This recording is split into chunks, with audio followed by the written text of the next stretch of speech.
Hello there.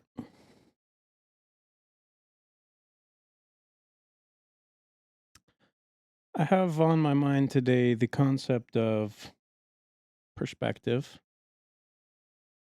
and perception and the relationship between these two things, which I do find to be a very interesting point of conversation indeed. I think most people think of perspective as being bound to your perception, your perceptive faculties, which we discussed in our last video. If you're interested in that subject, not a great depth, but it was tangentially referenced at least.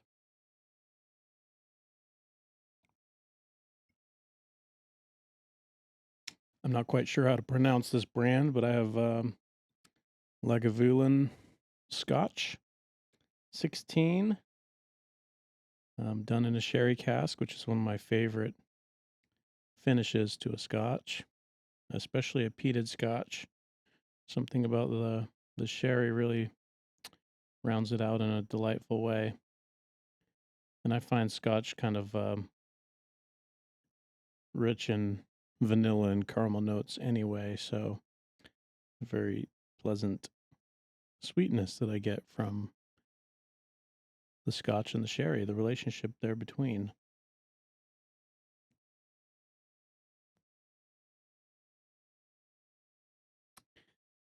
And so people think of perception as being the origin of perspective, and to some sense, it is that. Um, but I think a lot of people underestimate the degree to which perception is also bound to perspective. And that's something that I thought might be interesting to explore today. The relationship between them, not merely the causal nature of one to the other, but rather how they intertwine and affect one another.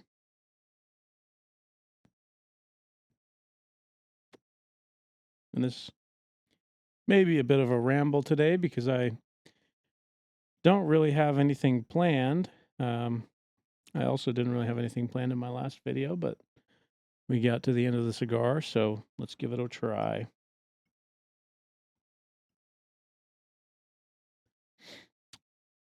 I want to create a metaphor for you, and the metaphor goes something like this, which is that project planning and daydreaming about things that you want to do is a little bit similar to climbing a mountain, or climbing some popular peak in the vicinity of where you live. The example that I'll use for people who are from the Bay Area of California is like a Mission Peak hike. Mission Peak is the tallest peak in the area.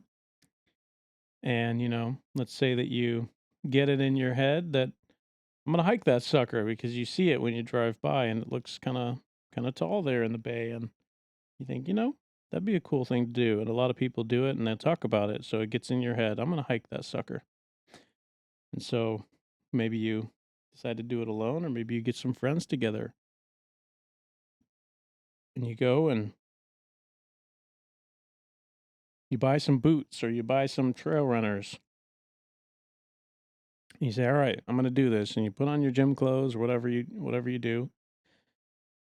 And, Mission Peak, you can see the top of it when you drive by and it's, I don't know, I think it's 2,500, something like that, feet of elevation gain. And there's two sides you can hike. You can hike up the front, which is the steep side, or you can hike up the back, which is the sloping and more gradual side.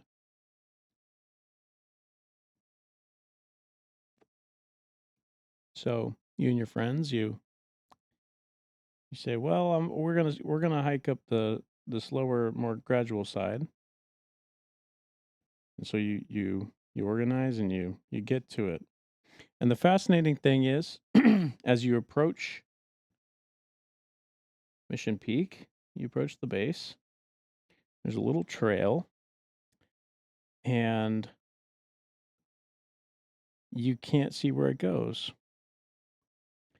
And there's not even like really clear markers that you're in the right place. It's almost like you have to kind of know how to do it. You almost have to go with someone who's done it before. I mean, it's not quite that bad. There's definitely trails that are more obscure, but it is kind of fascinating that to do the easy side is almost harder in a way because the steep side, there's a parking lot, you do it, and you just go up. And it's like, wow, that's going to be a brutal up, but I know exactly what I need to do, and you just go. And it's exhausting. And there's a bench, I don't know, maybe 100 feet, maybe 150, 200 feet into the hike. And most people who go up the front sit on that bench and give up, and they go back down. Because once you get to that bench, and this is the thing that's so interesting, once you get to that bench, excuse me, I'm sorry, you can't see the top anymore. So on either side of Mission Peak, it doesn't matter which side you start on, there's a point where you cannot see the way to the top anymore. You can see the trail right in front of you, but you can't see the way all the way to the top.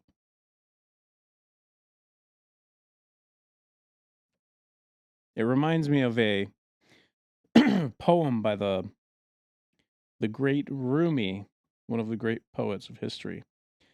And I might get this partially wrong, but I'll get the gist of it. Basically, the poem goes, as you go out onto the way appears. And what it means is you're not going to be able to see where you're going. You have to start before you can actually see the path. And it is actually true because when you look at Mission Peak, you can kind of see little lines, but you can't really make out if they're really trails from far away, and you don't actually know where the path you're going to take is until you get right up next to the mountain. But the problem is once you see the path, the mountain kind of disappears. It's like you can't see the path and the mountain at the same time. You can see one or the other, and you can't see where the path is going. You have to know that it goes to the top of the mountain before you start.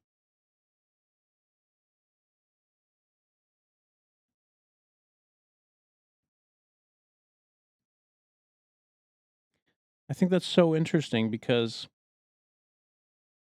you start hiking up this mountain, you know what you're planning to do. I'm planning to go to the top of the mountain. And then you get there and you can see the trail, but you can't see the mountain anymore. And like in the previous video, you have to have a little bit of faith. And the faith is basically that you're going to make it to the top, even though you can't see the specific details of where you're going. You can see a little ways in front of you, but you can't really see the specific details. And that is such a unique problem to be in.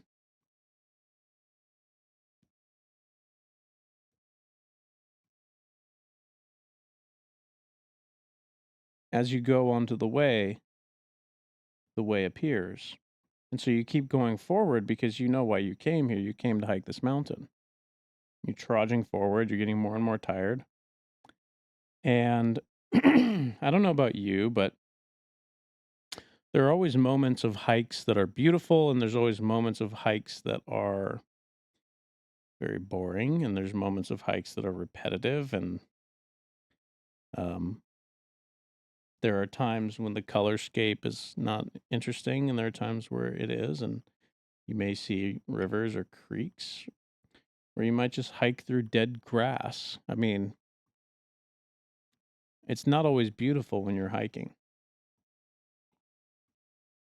You don't always feel great while you're doing it either, but sometimes it can feel worth doing, especially once you get practiced at it.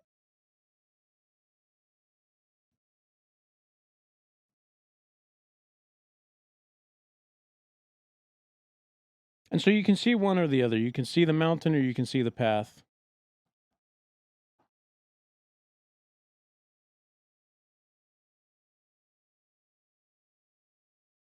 the vision of the mountain is what gets you to the path. But then you have to follow the path to get to the top of the mountain. Once you get to the top of the mountain, you get the view. And the focus changes, and you're not focused on the mountain or the path anymore. Now you're looking out at everything else. And it's amazing because you just went through all of this work to get to the top of the mountain, and then you forget the mountain exists when you get to the top.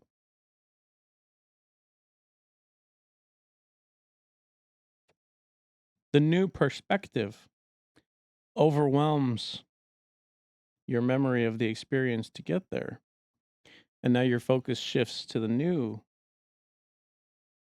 position from which you're observing things, and you take that in.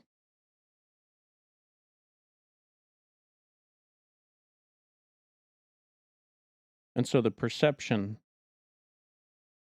and the perspective, there's a relationship there because one can affect the other.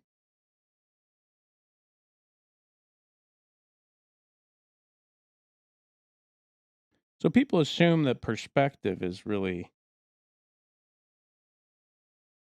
affected by perception, but I want to make the case that it can go the other way too. And I'll do that by giving you an anecdote related to my kickboxing experience. I trained Muay Thai for a number of years, and I've enjoyed it. And I've followed, fight sports like UFC and MMA for basically my entire life since I was about 18 years old. So it's half of my life at this point. Fight sports are a part of my identity by this time, and I'm very passionate about them. And I I remember the first time I went to the kickboxing gym, attended a kickboxing gym in Milpitas, California, and in order to prepare for going to the gym because I didn't want to be embarrassed, I did certain exercises. I would go on jogs and I would take either 3 or 8 pound weights in my hands. It depended on the exercise I wanted to do. And I would go for a jog around a local park and I would do punch combinations the whole way as I was running. And, I'm turning my hands over and getting all the burn all up into the shoulders. And I would do curls as I was running and I would do military press as I was running and so on and so forth. I would switch out the exercises. But my rule was I never dropped the weights, which gave me pretty strong grip strength. So I was doing all these like upper body exercises with the weights and then jogging for the cardio and to get my legs in shape. And, I would do push-ups and squats and stuff. Um, and I would see people I knew and they're like, "Oh my God, are you seriously just like..." So like people I knew thought this was pretty intense, I mean, I thought it was pretty good. I thought I was going to walk in there and basically be man of the hour on day one. And the amazing thing was the first day that I showed up, I I answered some questions. They said, "What's your general level of fitness?" And I said, "Good." And they said, "What's your level of experience with martial arts?" And I said, "Zero." And they asked you, "What are your goals?" And I said, "I wanted to be a fighter," because at the time I did.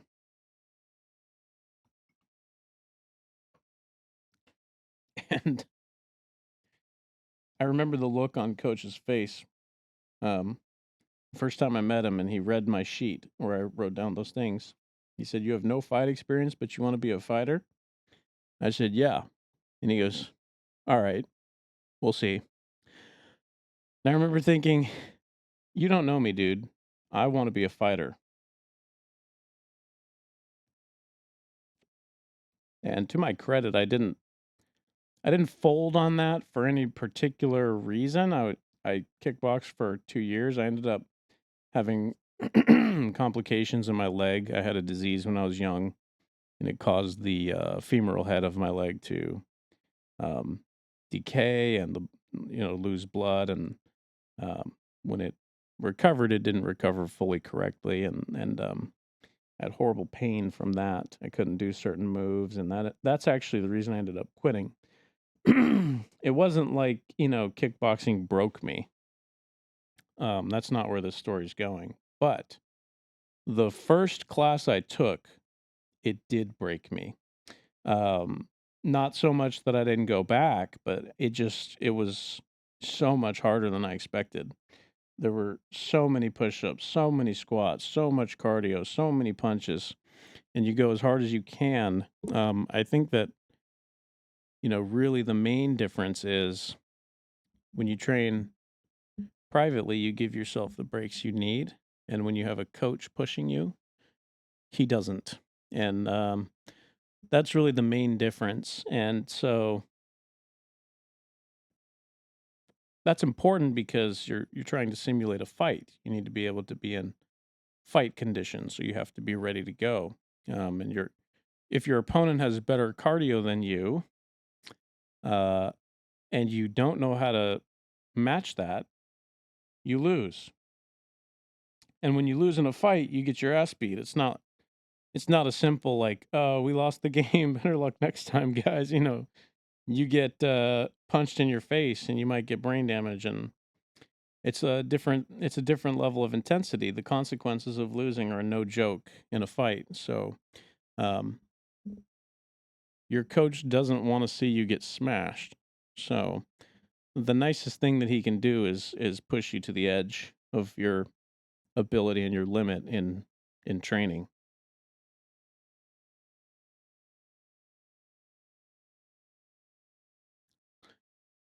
And so I trained Muay Thai for years and years. I fell in love with it. Got pretty decent at it, and I've attended many gyms throughout my life and learned something different from all of them. And the reason I bring it up is because I remember in the beginning, I couldn't see punches coming. I had a major flinch response, I'd like pull away or turn away even, or turn my back even when punches were coming. And that was a sort of natural fight or flight, and it was the body choosing flight instead of fight. If you're in a situation where you cognitively understand you're not going to beat the person in front of you and that they're basically going to be able to have their way with you, due to their skill level or their size or whatever the factor is, whatever the reason is that you're not going to be able to fight them or challenge them. So, when they're punching, sort of a natural response is to turn away. Or if they're good enough, they just hit you. So you start flinching at stuff that might be coming. They just move their body a certain way. You start flinching because you're actually not talented enough to even see the punch coming. And if you've listened to any fighters, they'll tell you those are the ones that hurt you, the ones you can't see coming. Those are the ones that really knock you unconscious if that's going to happen to you. And so, in the beginning, I went from someone who was flinching and turning away, and I became somebody who, I dial my eyes in on the center of their chest, tuck my chin, shoulders forward, hands up, and I'll see the punches coming, and I'll block or I'll slip or I'll do whatever. Hey, Briar, come on, be quiet. Come on, Briar. We'll see if we can get the cat to be quiet and come. He's just complaining for no reason. Briar, come on, buddy. Come on. Come here, baby. Come here, sweet baby. Briar, come on, honey. Jump up. Jump up. Okay. So in the last video, we had the other cat. In this video, maybe we'll have this cat. And of the two, he's the one who's much more um, accepting of cigars. Not 100%, but he likes them a lot better than his sister does. Sometimes he actually seems to seek them out. And so for this video, it's possible that we'll have a cat who stays with us. Hey, buddy. Hey, sweetie. And he's a good boy. He's a really nice cat. And I love him very much. And he was brought into this house to accompany Boba. But he's won me over as well. So he's a nice little addition to the team. We're very happy to have him here. Isn't that right, Briar? Yeah, you're a good. You're a good boy. You're a good boy. Such a good boy. So we'll see how long he stays. He might actually stay. But what he's not used to is me yapping at a camera. So we'll see how he deals with that. So I went from somebody who, couldn't even really see a punch coming to somebody who could slip and dodge and block and parry and even just tuck my chin and take it, just take it on the forehead or the temple or wherever it's coming. As long as I knew it wasn't really going to hurt me, I would just absorb them sometimes or roll with the punch, The punch is coming and you roll your head and you just take it. I moved from that one person into the other. And I remember thinking about a time when I was younger where I went to a batting cage and the ball was coming down, flying down at, it was a 80 mile, no, 70. Anyway, I think we did a couple. I think one was 80. I think the first one was 80 because I was so arrogant. I thought I could actually hit an 80 mile per hour ball with like basically no training. And I'm telling you, it pitched the ball so fast that I didn't even start moving my arms before it hit the net behind me. I remember thinking like, how could anyone ever hit that? How is it even possible that people hit 90-mile-per-hour balls? I didn't even see it. I didn't even start moving.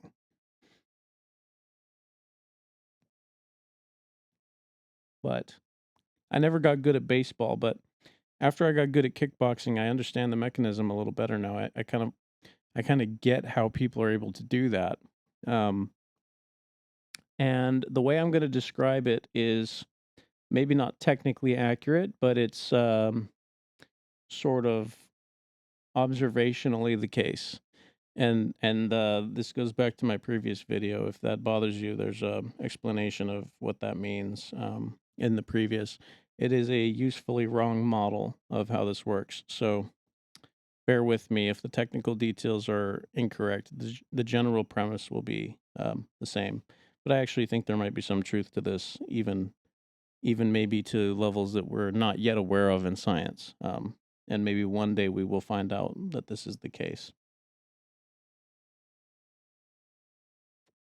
But the basic premise is that your eyes can learn. There are inputs that you can do. Hey, buddy, you're being so sweet. There are inputs that you can do. There are like presets that you can load into your eyes with intentional training. So, for example, you can develop a fast twitch response that is sort of precognitive. The origin of it is cognitive. You have to think about it and plan and practice it and load it into your muscle memory and all of that. But it becomes sort of precognitive after a while. And you become able to do these things in effective ways even before the signals can really reach your brain. And that's what you have to be able to do in a baseball setting, for example, with a fast pitch coming. You don't have time to react to that. You don't have time to send a signal to your brain and then react to it. That's not happening. Sorry, buddy. I ruined the cat moment by coughing. That's not happening. So there are levels to the relationship between your eyes and your brain and your body that need to be able to happen before there's any kind of talking happening at your cerebral level.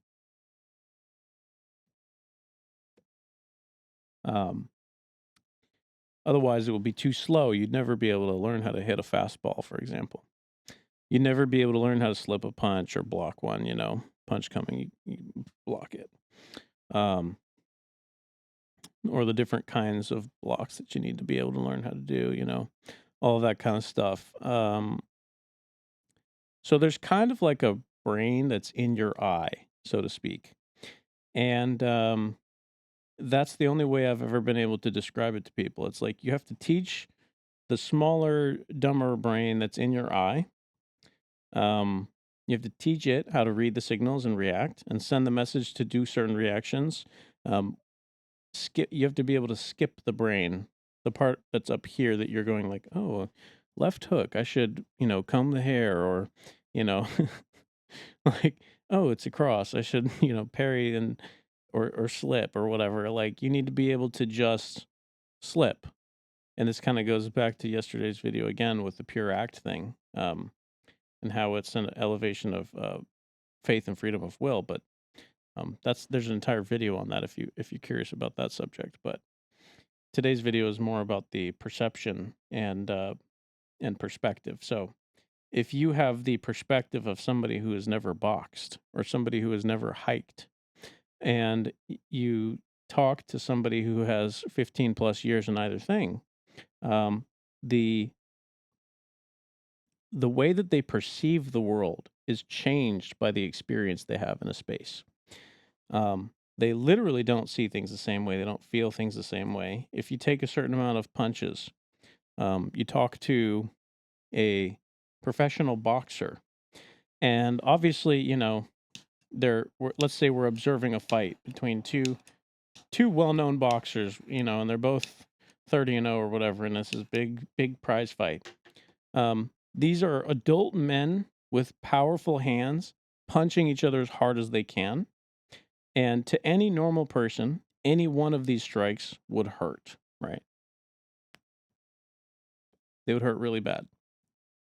But I guarantee if you ask those boxers, they would tell you, they both get out of round one. Neither person was knocked down. Neither person was rocked. They're just blocking and punching and all this stuff. Maybe a couple shots, glancing blows. If you asked them, they say, hey, were you hurt that round? Both of them would say, no, I was not hurt. Because hurt doesn't mean the same thing to a pro boxer that it means to a layman on the street. They're not perceiving these punches the same way that you and I would. They are experiencing reality in a different way, in an informed way, in a way which comes with a level of expertise and wisdom. So they're saying, ding, this one didn't really catch me clean. That didn't hurt me. And the broadcasters, who are commentating the event, they will say, these punches aren't really hurting him. And, some some poor guy who spends all of his time at a library is probably sitting there going, that looks pretty painful to me. I see two adult men punching each other, right? So what does the word hurt mean? And from what perspective are you saying it? Because the boxer only says hurt when the strike is so effective that it becomes debilitating. When it, causes a guy to have to drop his hands because he doesn't want to get punched in the ribs anymore. He can't afford to get punched in the ribs anymore. He's getting softened up. Or when a strike catches him just away and his knees buckle, he's hurt. And hurt in that context means injured, basically. It means the fight could be trending towards a finish, if the guy doesn't figure something out. That's what hurt means. It's almost more in the context of like a gazelle and a lion or something, right?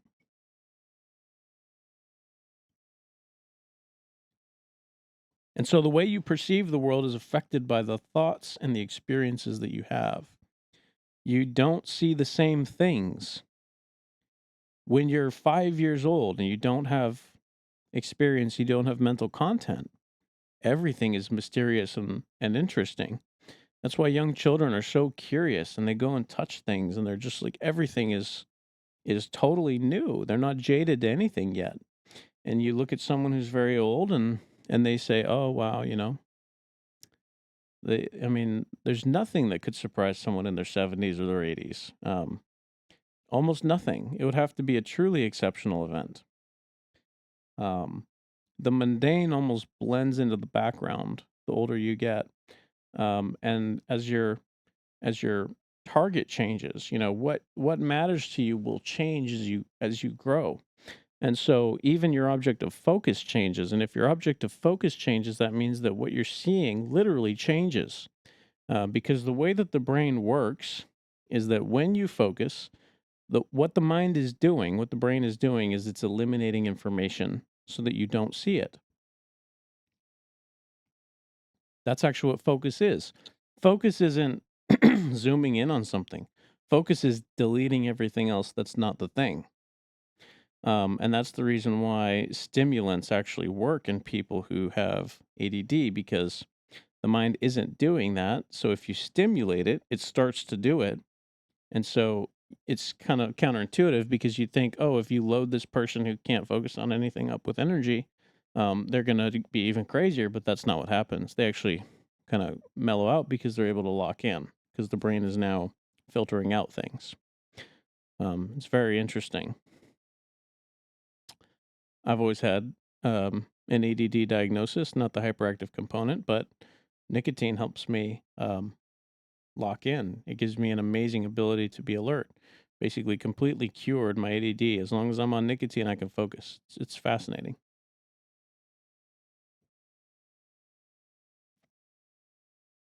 Um,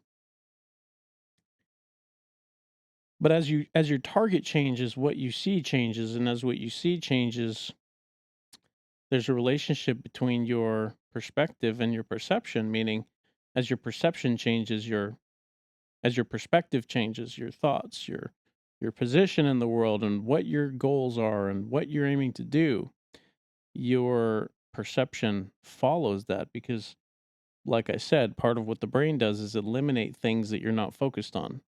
So you literally start to see the world differently based on the content in your mind. You physically see the world differently. It's not just a matter of um you know it's not just a matter of things being different. Things could be the same, but if your perception changed as a result of your perspective having changed, you would feel like they were different. And a lot of what changes in your life is based on that. And to kind of tie into yesterday's video a little bit, um, that's one of the reasons why, if you believe nothing matters, then the world looks meaningless, because there's nothing to focus on, there's nothing of significance, there's nothing to get engaged over. Whereas if you believe that everything matters, you almost have the opposite problem, where you're not really sure exactly what to focus on. So you have to be a little bit discriminatory. Like, even though everything matters, certain things are a higher priority, blah, blah, blah. So you can still aim, you can still live, and you can still move forward. Um,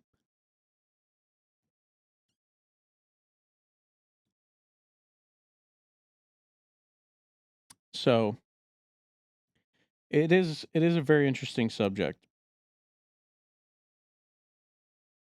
perception and perspective.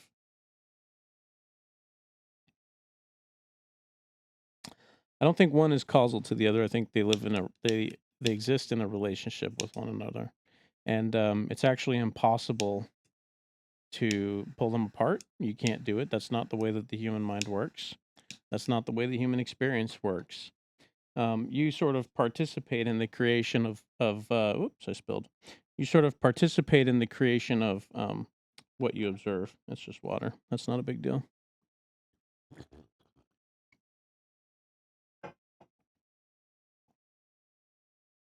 Yeah, so you sort of participate in the creation of what you're observing. And so you you cannot you cannot unlink those things. Unfortunately, your perspective will always pollute your perception, um, and in turn, your perception will always pollute your perspective to some extent. But the good news is, and the call to action of this video, and the reason we're going into this, is that if you're intentional, you can use this knowledge as a tool, and you can use it to color the way you see the world. And that will not only color the way you see the world, it will color the way you experience the world. And that's really the point of this video. If you load your perception. Your perceptive faculties, if you load them with intention and purpose and goals, and you give them things to aim at, and you start accomplishing things, then you will be rewarded with a more meaningful life. Literally, things will start to you will start to experience them in a different way, and there will be more purpose loaded into everything. For example, the boxer we talked about, he doesn't just see punches coming. He sees his career, he sees his payday, he sees the years of his training um, coming into play. He sees the game that he loves, the dance that he enjoys participating in. He's For the hiker, he doesn't just see a trail. He sees a challenge. He sees um, a way to test himself and prove himself. He sees his physical fitness. He sees nature. He sees all of these different things that he can interface with. And he can measure his hiking time so he can actually observe his improvement. And, he can push himself a little bit harder each time, and he can see the time it takes to get to the top of, Mission Peak going down, or maybe he can even do more than one Mission Peak in a day eventually. I mean, I've seen people hike up and down it twice in a row. Um, I've, I myself have been able to hike it in under 2 hours, going the long way. And, um, I even think I got close to an hour and a half once, which for me was pretty good. And then there's always those psychopaths who jog up it next to you with no water. I mean, it's just like, whoa, dude. Um, but the point is, if you get intentional and you create good goals, and you use careful targeting to lock in on things and pursue, you will literally see the world in a different way if you keep doing this for long enough, because you'll train your eyes to see things in a way that is meaning loaded in relationship to your goal.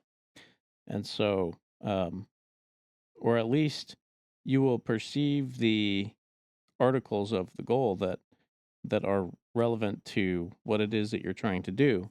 Um, and you will master them in such a way that it allows you to move forward more effectively, and to make less mistakes. I'm sure that painters, for example, develop incredible relationships between their hands and their eyes, and the way that they're able to move their arm, to do different things. I've never been very good at that, although I'm sure if I practice long enough, I could learn it. Um, there have been a few times in my life where I was tempted to learn how to paint, but I never went out and did it. So, um, so perspective and perception have this really amazing, um, multi-directional relationship that is something that I think most people underestimate the importance of that. Just like yesterday, there's a little stem that I'm trying to pick out. I do that often with cigars. There's little stems that I want gone, and sometimes I can't figure out how to get them out, even though it's obvious to me that it's there, and it would be nice if I could figure out how to get rid of it. Oh well, c'est la vie.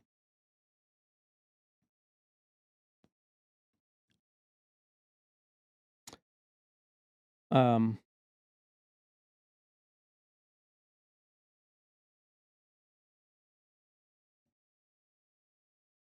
like I said, when I started this video, I didn't have a great idea of where I was going to go with. I was thinking about tangenting into training your eyes to see things and people, but it doesn't really feel like the nature of this conversation is really supporting that. Doesn't really feel like where I want to go with this. I feel more like going into a different direction, kind of more back to the Rumi quote that I mentioned originally, which was like, "As you go on to the way appears." I feel more like going back to that. Um, Man's position in this world is somewhat confusing, and sometimes mystics or poets or storytellers actually have um, better insights into certain things than scientists or those kinds of more physical minded people. And part of it is because um, science doesn't have that much to do with uh, for example, how you it can have something to do with it, but how you train the relationship between your eyes and your brain and your body. Um, you can learn things about that relationship from science, and it can inform how you train it. But at the end of the day, people have always been training, and even before we understood the scientific explanations, people were able to do certain things and jump into different sports or whatever. Um, and so you certainly don't need science to learn how to box. For example, you can just learn how to box, and you could get really good at it. Even world class, a lot of people never have a science based portion of their training or their preparation for fights. Not, I mean, usually at the very highest levels, people do, but sometimes you have to get to the highest level first before you start to integrate things like that. And so, um, sometimes the mystics are a better source because the mystics will teach you something that you won't even necessarily know what you've learned, but when you hear a quote like "As you go out onto the way appears," it's like, okay, I've lived that. I kind of know what that is. That's like start before you know where you're going because you don't need to know where you're going in order to start, and sometimes you have to start before you know where you're going. In fact, most of the time that's the case because life is very unpredictable and it will throw you curveballs. And so,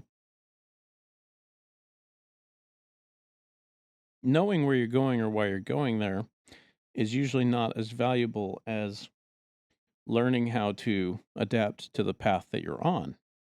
To bring back in the original point, which is that you can't see the top of the mountain while you're on the path. Um, you may accidentally go onto a path that doesn't lead to the top of the mountain, especially if you're in a stretch of rolling hills, like, for example, like the Appalachian Trail has a lot of tangential paths around it, and you can accidentally wind up in the middle of the Smokies and you won't know exactly where you're at. People get lost in the Smokies all the time.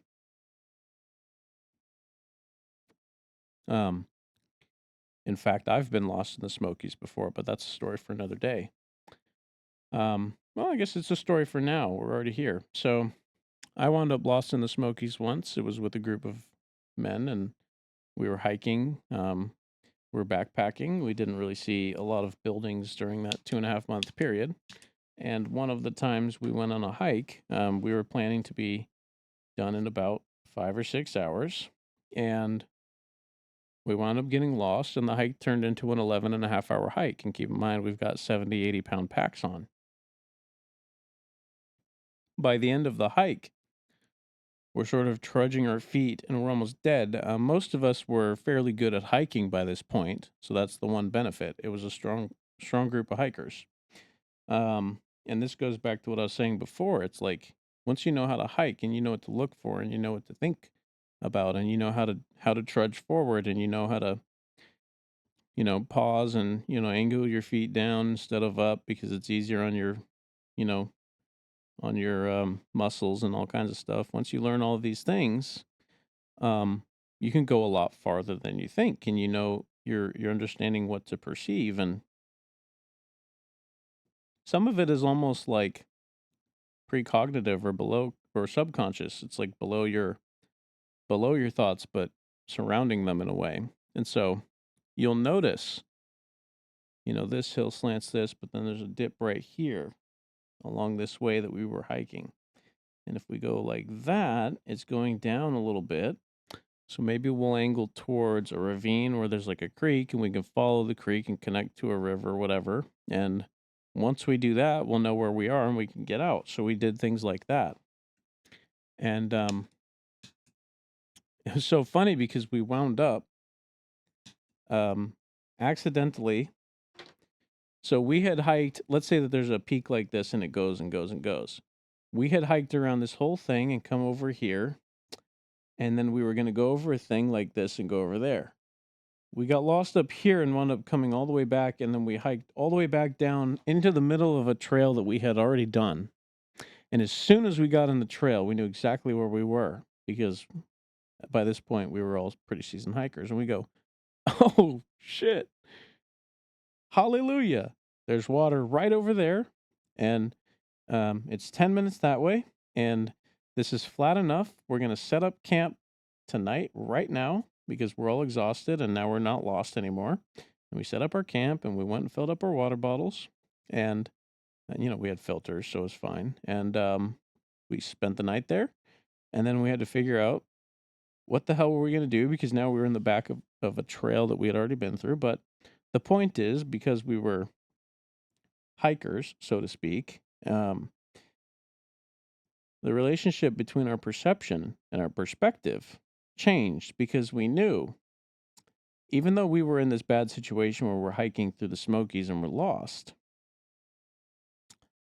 we didn't we didn't perceive it the same way we would have if we had never done those things before.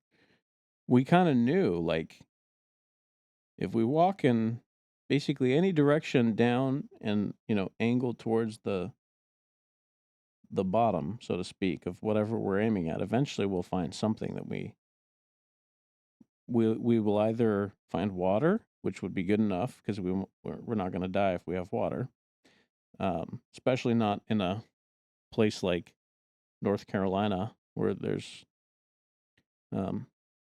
always things you can always scavenge for food in places like that if you have to.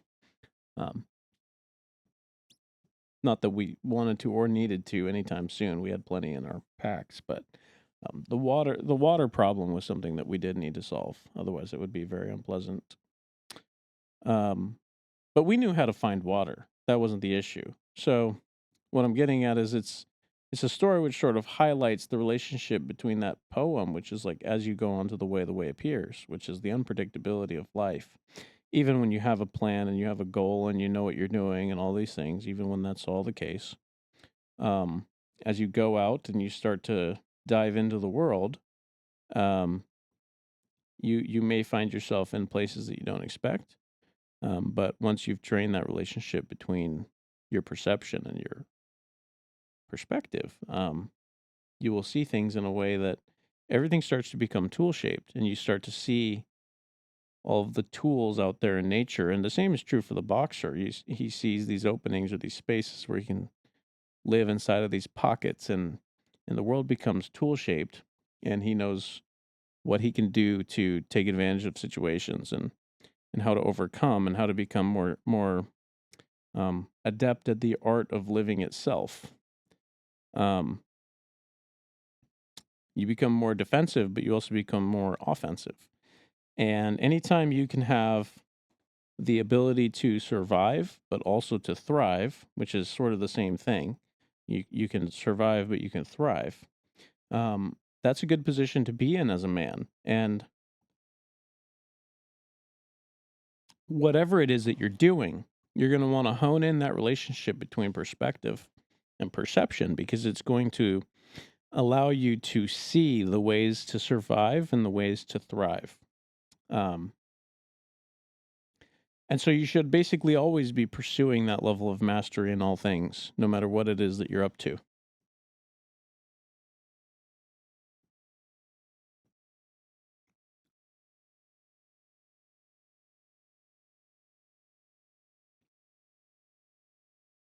That will benefit you very much in your life if you're able to do that.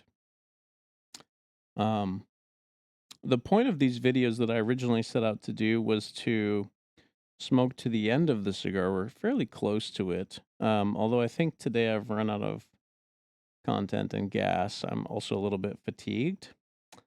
And in the true sense of this video, I see myself as one of the things that I may need to navigate. I know myself at this point. So rather than press on, I'm going to call the video here.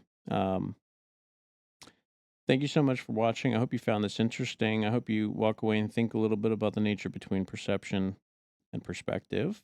I hope you work on your perspective and you think about how that can help you see things differently in a very literal way, um, both in terms of your mood, but also in terms of the content of reality.